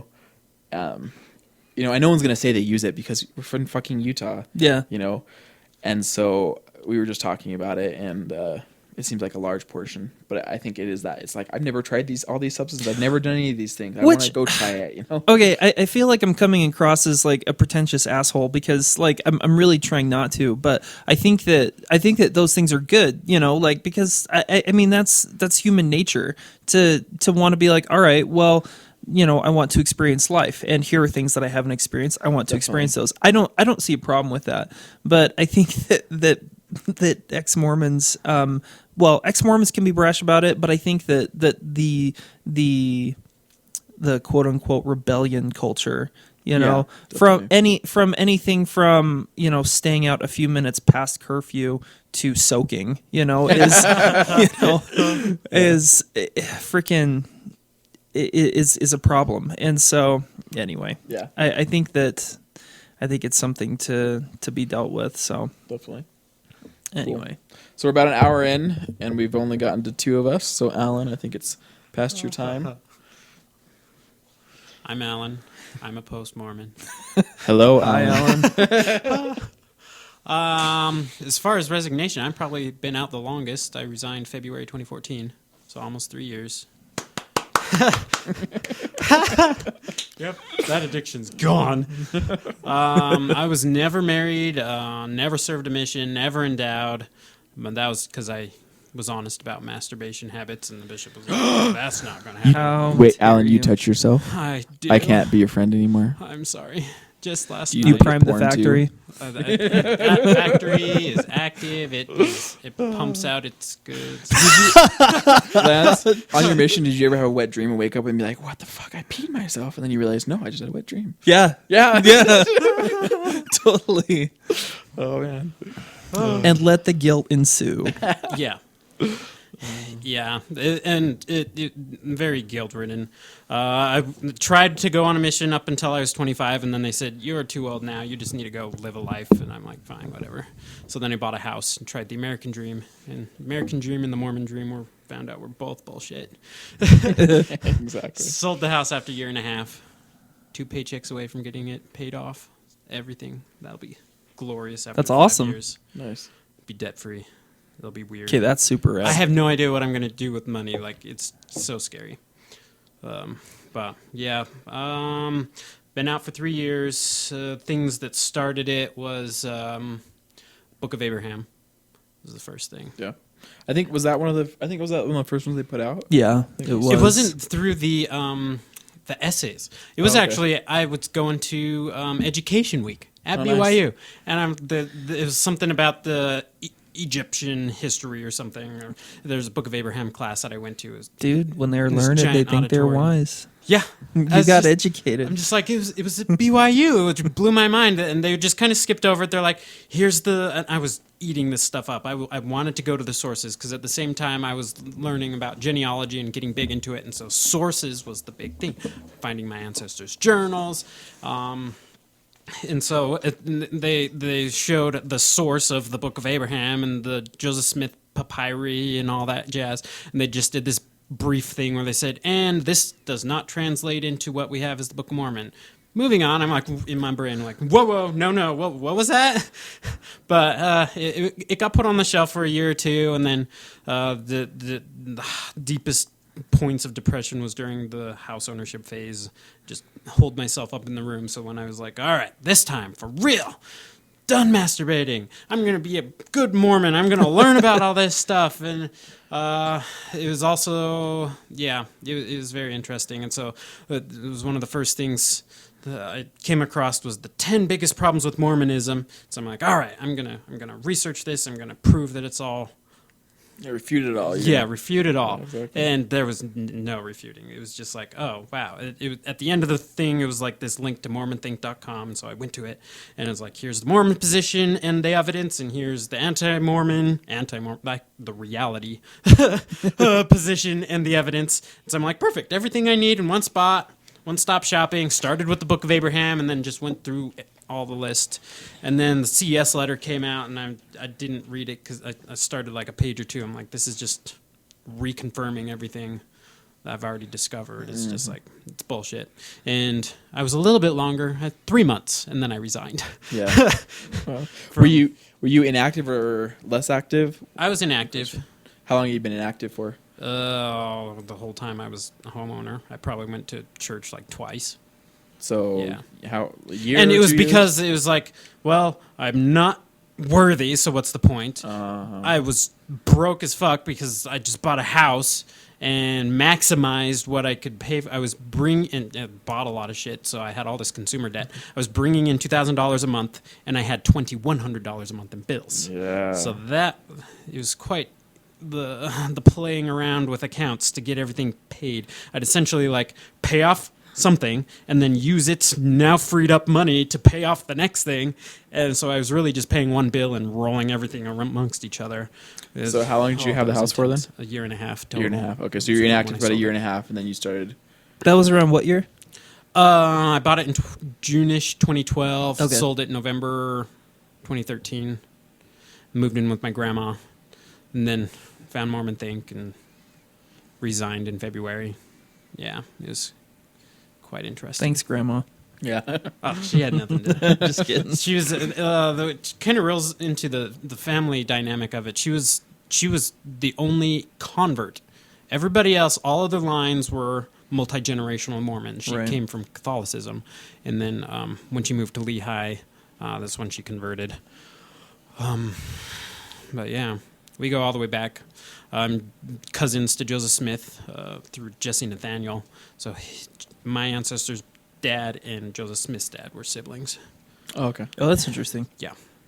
And so we came across the plains. We had that whole the heritage. My ancestor also William Jordan Flake. So he was sent by Brigham Young to go settle Arizona, and so we founded Snowflake, Arizona. Snowflake. Oh, yeah. Yeah. Cool. So I'm a flake. My grandma's the real Flake. That was her maiden name. Well, so. you're an apostate, right? So of course you're Oh, fake, right? yeah, totally apostate. Yeah, exactly. So it's quite interesting dynamic. I'm the only one who's left. So it's very, Out of your siblings? out of everybody. Wow. There's one cousin who's definitely not Mormon, but I don't know if she's resigned. I don't. It's just Yeah. she moved to California. And like it's just everybody. She's the only one, and she moved out. Everybody else stayed, and so I'm the only one who stayed in Utah, who's And also left the church. Oh. But like I said, I don't know if she's resigned. I'm probably the only one who's resigned in generations. Yeah. Wow. So it's quite interesting. Yeah. Unless you haven't resigned, right? Have not Not resigned. resigned. Yeah. No. Do you want to, or you plan to, or you just is it the wife, or? You know, it's a combination of things. It partly is because of family. Yeah. There's that. Also because it does give me a little bit more legitimacy as far as like my conversations with the bishop. Oh, yeah, definitely. Like there is something to be had there, and also I suppose there's kind of a part of me that's like, by not resigning, I kind of don't give credence to the fact that it's there. Yeah, exactly. I know that I know there's arguments for and against that. So like I'm not saying I'm right, but it's how I feel for me. And also like if I were to go about that, part of me, I don't know. I feel that for me, I kind of want to make the church be accountable for if I am not on the records of the church anymore. Have them do it. Have them have to do it. Yep. Because I think that for the most part, I haven't really done anything morally or ethically wrong. Yeah. By not attending, by starting Oasis, by even by doing this, or by saying the word fuck. I just I like there's. Are there social and possible emotional implications that come with a lot of this? Sure, but like moral and like spiritual, eternal? No, I don't think so. And so even from the believing standpoint, I just don't think there is. And so if they want to say that I'm doing something wrong and they want me out, then they're going to have to do it, and they're going to have to deal with have the accountability for that. So that's kind of where I come from on that. And Alan, for you, what was the impetus for you to resign? For me, it's living in reality. Because what blew me away when I was trying to go out or get worthy for a mission was how many people said, just lie and get out there. I'm like, no, why the fuck would I lie? And now I'm being a hypocrite by going out there and teaching people you have to live this way, and I'm not. So it was just the most truthful thing. It's like, no, I don't believe it. I think it's all false. There's no way. I'm not going to do this energy draining thing of going to church and try to change it from the inside. It's just like, no, I'm done. I'm out. And it was also more to help solidify it on family members, where it's like, maybe it's just a phase. It's like, no, this is reality. I'm done. Yep. I think there is no reconverting me. I think it's false. That's really an important thing. I have a friend who did that, and he'd been married 15 years and had like 5 kids or something like that. And the wife kept doing things a little. Oh, what's the right way to put this? I guess like passive aggressively or condescendingly, being like, "No, you're going to come back, so stop that," kind of thing. And eventually, he was like he went and had his records removed, and he's like, "See, it's gone." And for me to get it back is going to be a huge process. Oh, yeah. So understand that I'm gone, And so I think it's a powerful thing to be able to do that. That was one of the things that helped solidify my decision to leave, was looking what it would take to get back. And read somewhere where it's like, essentially they just say you're back. You don't go back through the rituals of Ordinances of it's just essentially well, welcome back, you're now at this level of priesthood again where you left. It's like, oh, so if that's all it takes, here's your save game, there you go. It's like, what You saved point in the game. Exactly. I'm like, what? I'm like, for real? Like, I thought this was all this big building up of, all right, now you're Aaronic priesthood and teacher priest. Yep. Thought I was gonna have to go. It's like, no, you're Melchizedek priesthood again, here you are. It's like, wow, okay, bye. So yeah, definitely. Yeah. So you resigned. So you had the house. You sold the house. You resigned. I was working with family for 6 years, so that I eventually had to quit that. Did you have to hide your beliefs during that time, or were you just careful? I was quiet about it. Like, I didn't advertise it. It was not a secret, because I went to all of my immediate family, both my parents and my siblings, before I left, and asked them how would they handle it if I left. Resigned. And their response was they would be sad. And I'm like, well, I can handle that. Like, I'm not going to be banished from the family. It's like, okay, then I'm going to be real, and I resigned. Be authentic, But, yeah. So there was a couple moments where I had brought coffee in and, like, buried it in the garbage can. But it's just like... because it was a family business, every lunchtime was started with a prayer. Every business day was started with a prayer. It was very just like part of what caused me to sell the house was how much debt I was in for it, but also because it was based off of what my uncle was paying me, and there was no way I was going to start somewhere at that level of pay. I'm like, so the only way to quit this To job leave the situation is to sell the Yeah. house. And I wasn't, because of the type of loan I got, it was owner occupied, so I couldn't just go rent somewhere and then rent the Yeah, house yeah. out. It was Right. like Right. the house had to be gone. I had Man, to- and it was- that screws you up too, because that type of loan is like for a first time buyer, right? yeah. So and now that's gone, right? If you want to buy a house again, you can't qualify for those same programs, I imagine. the first time home buyers, I would be a first time home buyer again because Okay. there's like a time period. A time period. Okay. Yeah, Okay. it's like every 3 years or something. Interesting. You'll be a first time home buyer again.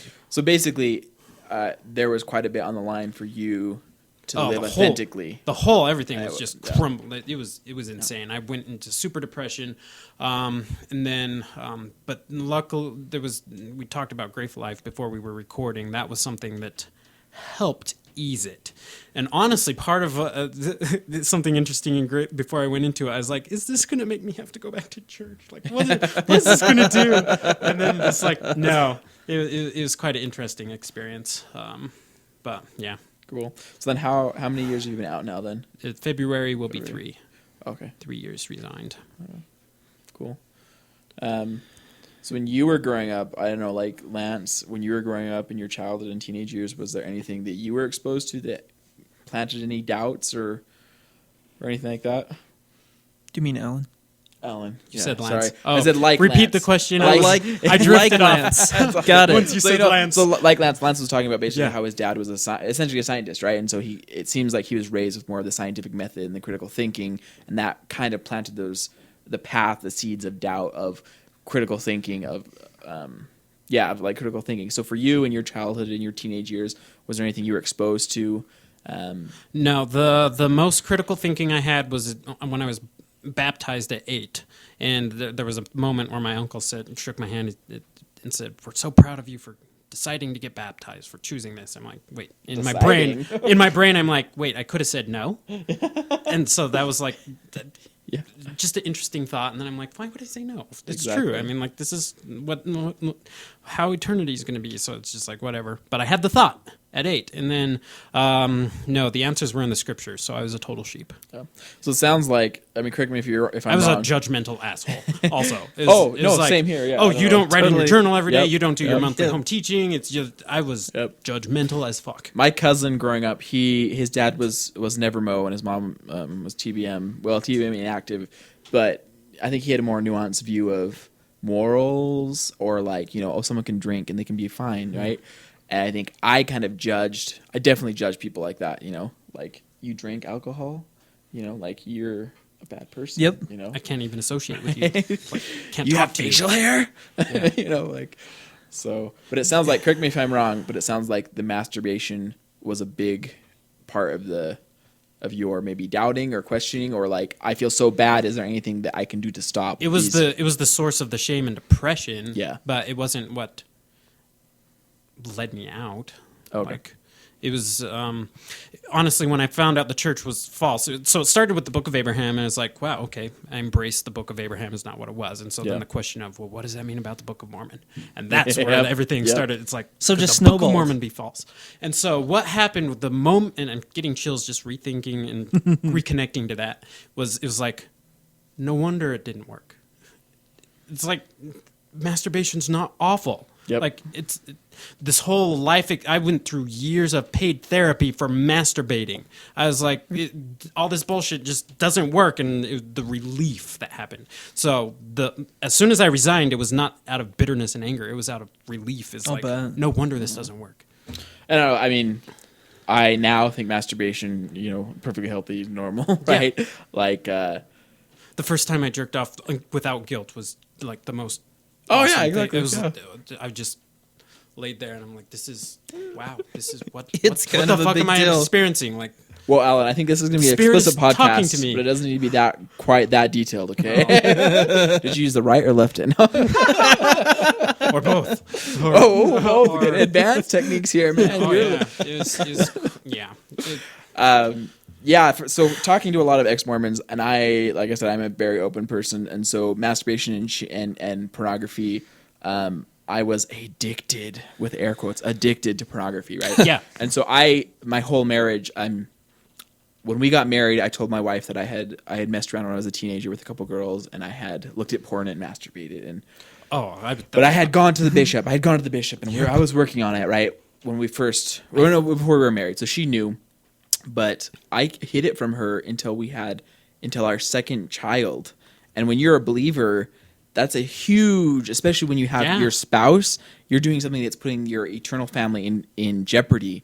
And so that's a huge thing. So she found something on search history on a tab that we had, and she's like, "Oh, this must be like some spam or something." And like I broke down and started crying and said, "No, like I still have the issue," and it was really hard. But that was one of the things for me. Like I feel so much guilt and shame about this, and I've gone to the bishop over and over again, and I've gone to LDS Family Services and told I'm an addict. Yep. You know, I had a bishop who told me after my mission, I messed up. I looked at porn and masturbated a couple months after my mission, and I went and talked to a bishop in a singles ward, and he said, I given a talk there, and he said, "Oh, when you came in this ward, you're really prideful. You're a really prideful person. You need to go to talk to the counselor." And he didn't advise me, didn't counsel me. You know, that was like, shot in the foot of the leadership roulette there. Didn't advise me, didn't counsel me, no love, no, nothing. And so I went to a counselor, and we went through the whole addiction and blah, blah, blah. Granted, I was, looking at porn and masturbating handful of times a week. Didn't interfere with my daily life, didn't interfere with my work, nothing. This is not an addiction. So, and then, came out to my wife and started talking to bishops, and, and had some good bishops and some bad bishops, and just, it was always, definitely a shelf item. And that was one of the big things of, like, I knew I made the right decision when, I completely left and had that conversation with my wife, and we were like, well, masturbation and porn is not, that big of a deal, and you're not an addict, and it's not like, and just feeling so good and feeling like, wow, I can be happy. Like I've never known this feeling before, because I've always lived with a constant level of guilt and shame. Yeah. You get rid of the guilt and shame, the addiction disappears. It's just the addiction. Yeah, exactly. Yeah, it's like, exactly. Well, there goes the porn addiction. It's like, oh, it doesn't exist anymore. Exactly. When you give yourself permission to do something, you find you actually don't really want to do it. Yeah. So it's interesting. Cool. So in those years that you've been out, have you gone through kind of a spiritual rediscovery, or figuring out what you believe, or the same question I asked Lance? I guess if you had to classify yourself at this point, what would you say you were? I would say agnostic, because there's no way I'm going to claim to know there's no God, or that there is a God. But I live as if there is no God. Okay. Because it's the confidence of saying, well, if God looks on the heart, He's going to know what motivates me, and I can stand there proudly and say, well, you already know this shit. Exactly. It's like wasn't out of an act of being evil. This was the most truthful, loving, happy path for me. I was a judgmental, horrible, depressed asshole in your true church, and the way for me to not be that was to leave it. Exactly. That is something that I don't know, maybe it's a misconception, but atheism to me just means I don't believe in God, basically. Yeah. But I have no, your testimony, I believe, or versus I know, right? So I call myself an agnostic atheist. So agnostic meaning I don't know for sure. Right, let me see. I've got the chart. You don't claim the... So agnostic atheist lacks belief in a God or gods, but doesn't claim to know with 100% certainty. Yeah. Whereas a Gnostic theist, 100% certain there is a God or gods, which would be like a TBM. You're a Gnostic, Are you reading off the theist. Dawkins scale? No, this is just a little Oh, okay. It's chart. that little right. quadrant. So if there are we would probably classify them as militant atheists, and that would be a Gnostic atheist, 100% certain that there is no God or gods. So I think, and then that's the other thing. Like, it doesn't matter, right? Yeah, it doesn't matter. I'm a person, you're a person. I think we're all pretty nice guys. There's just people.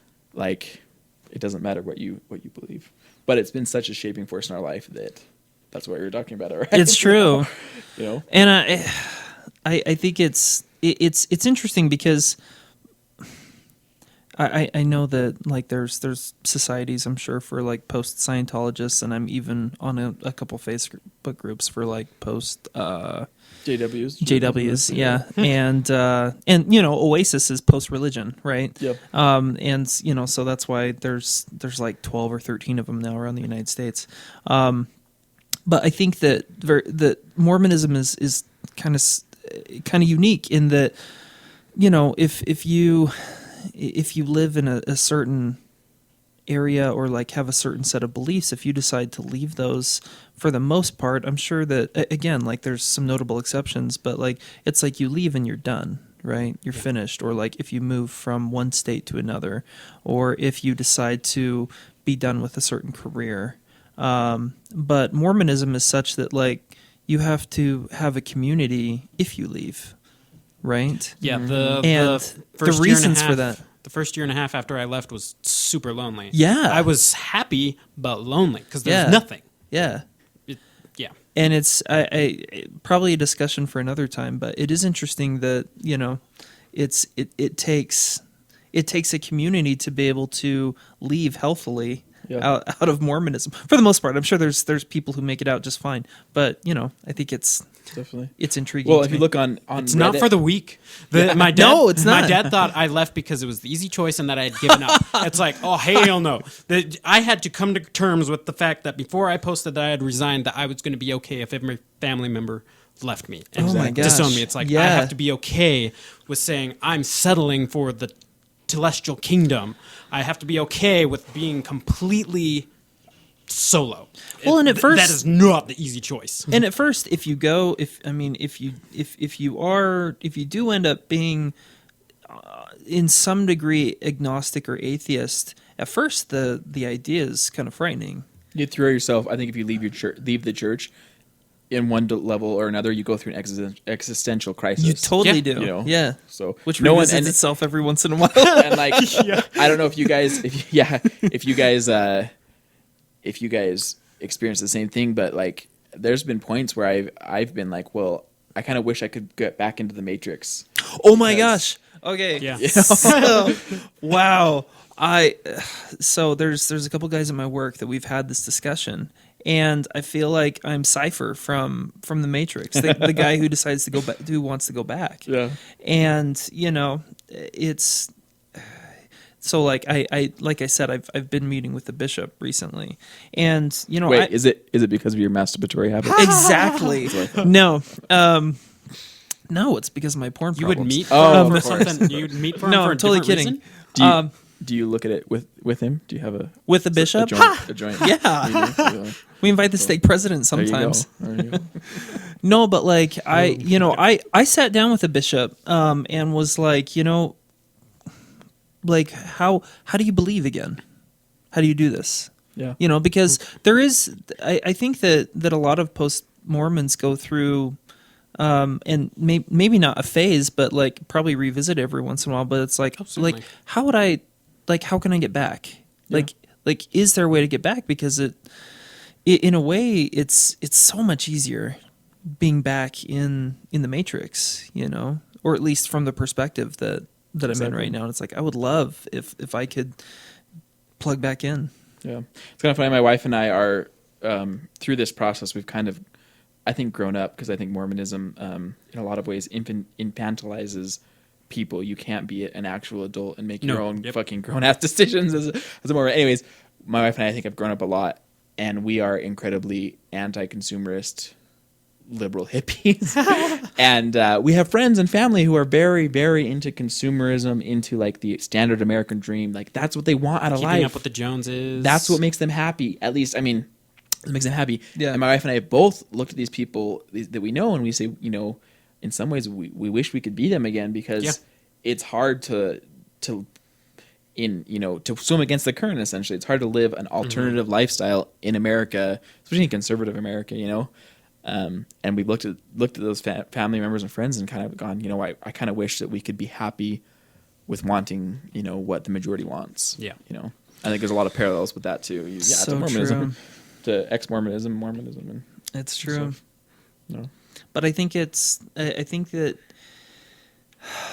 it's something that I wish that my family, my wife's family, my wife could understand that it's not necessarily an easier choice No. to leave and to do this.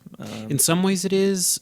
Internally, it's easier for me because there's no As cognitive far as dissonance. peace goes, like internal peace and integrity and stuff like But, that, it's yeah, way easier. it But is like a on a harder- practical life level, like there's so many pitfalls to have to deal with. And I think that's one of the reasons why you see, like on Reddit, the ex-Mormon group is from what I know, is the largest ex group from a religion. Like Jehovah's Witnesses, I think have 10, 20,000.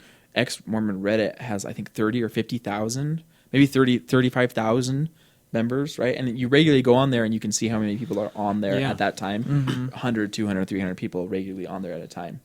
And I think it's because of that, because we are human beings, we are animals. We evolved, speaking of evolution, like we evolved in packs, like to find security and safety in packs. Tribal. So of course we form these groups, and Mormonism is a fundamentalist religion that controls every aspect of your life down to the underwear you wear. 100%. Right? Yeah. So when you break out of that What mold, body parts you can touch. exactly. Fucking When you hell. break out of that jail, right, in some senses, like you're completely lost, and of course you want to find another group that you Totally. can identify with.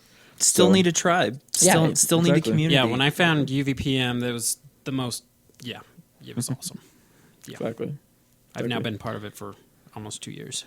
I think that's one of the. I mean, one of the things we want to do this podcast, right? We want to go to the coffee pod, and I think it'd be cool to go record in a couple, like the one in Lehigh, the one Totally. like in Utah County, Oh, hell Yeah. yeah. and pull these people in and Springville talk to one. them, because that creates our we're building our community here. I totally agree. That's what I would like to see. And I like again, like I don't know, maybe I'm beating this horse to death, but I think that being able to be like, all right, like you can be a post-Mormon and not have a dysfunctional lifestyle. Now the problem is saying that you have a functional lifestyle to a Mormon is going to be a very different thing than saying you have a functional lifestyle, because I go drink once every couple weeks, and that's a totally dysfunctional lifestyle as far as Mormons are concerned. You're sinning. Exactly. But I think that at least saying, hey, here is what function can be, and here is what dysfunction certainly is, because there's certainly going to be things that you can peg as dysfunction, whether Mormon or not. At least harmful to yourself. That's probably the better way. And I think that's useful, and I think we can do that. Yeah. I think here in Utah County, it's really important that we know and meet never Mormons Yes. to kind of get a normalizing view, so we can talk to them and be like, and understand what the majority of people in America. What is life like Or- outside of this? a We different don't know slice how of to people. adult. I mean, what the heck is- we Exactly. were taught to be as the little child, always just obedient. And it's like, wait, we can actually make a decision. What? How do you make a decision? What skills do you need to do that? It's true. And, in some cases, I mean, like you had the example about drinking every night and then scaling it back. And I had the same thing with coffee. Well, I didn't drink a lot of coffee, but I know that that if I have the right dose of coffee, it makes me really productive at work. Yep. But if I have the wrong dose of coffee, then I sit there with a lot of anxiety, And so, like there's going to be a spectrum for every single person. For some people, it may be like, hey, guess what? Like you should not drink ever, Yep. And This is not good for you. and maybe for some person it's like, you can drink, just not right now, just like give it a minute, And so Yeah. I think that's okay, and I think that talking about that will be super fun, and getting a lot of different viewpoints from those in Payson versus Provo versus Lehigh and American Fork. Yeah. So it'll be fun. I think we're pretty much good for this I'm episode. Yeah, I think think we're good. I mean, we want to title the podcast "Where Will You Go?" Right? That's what we kind of talked about. Where will you go? Or Where will you go? Here's where we went. So I think right now, this is Here's kind of where a we've good gone. back Yeah. introductory of us, right? Yep. And I think we want to do kind of a panel style, right? So bring other people on, but I think we want to be the three main recurring role people or something. I don't Yeah. know. But I think in the future we should do this again, but talk about where we've gone, what we're doing right now in our lives. For sure. But But anyways, This will be a good Yeah. balance because we have like the different roles. We have the single guy, yep. we have the guy who left with his wife, and we have the mixed faith marriage guy. Exactly. So Got the like this will be spectrum. good. All we need, But I'm here's also the problem. non-hetero. It's true. Or, wait, what is that? Is that yeah, non-hetero, Queer. Yeah, I'm bisexual. And that's Right. like, we So, should yeah. have a podcast or a series on sexuality because that's something. That, Oh no, we really should. Yeah. And here's the problem. Like I don't know how we're gonna do this, but like in the future, it'd probably be good if we got some female voice on here, or No, something like no. that. Patriarchy all the way. Patriarchy. Patriarchy. Down with the woman. Patriarchy on 3. No, I mean, like it's another podcast with Definitely. white guys. So I don't know Yes. if your wife would have any interest in coming on, but I think it would be fascinating to get her. I would perspective. love to have her on, and we'll see. Like it'll probably have to be in the more future, but Yeah, definitely. I know my wife would probably be open to being on, rad. That's you awesome. know, and And I can probably get some people from Oasis to come Definitely. to come talk. So definitely. that'll I be think fun. I think recording here for the first couple episodes, maybe the first 2 or 3 times, is Sure. good. Sure. And talking to Wizard and Seamus and stuff, and getting them on and having a couple episodes with them would be really cool. Cool. But eventually, I think I would really love to do a traveling podcast where we go to like the Strap Tank. That'd be we so go fun. to the Coffee Pot and Lehigh. Oh my gosh, the strap tank. You can cut it off if you want. You're done? Yeah, we're pretty much done. Yeah. Go to the Strap Tank Yeah. on a Sunday. Or any day, right? Whatever works. And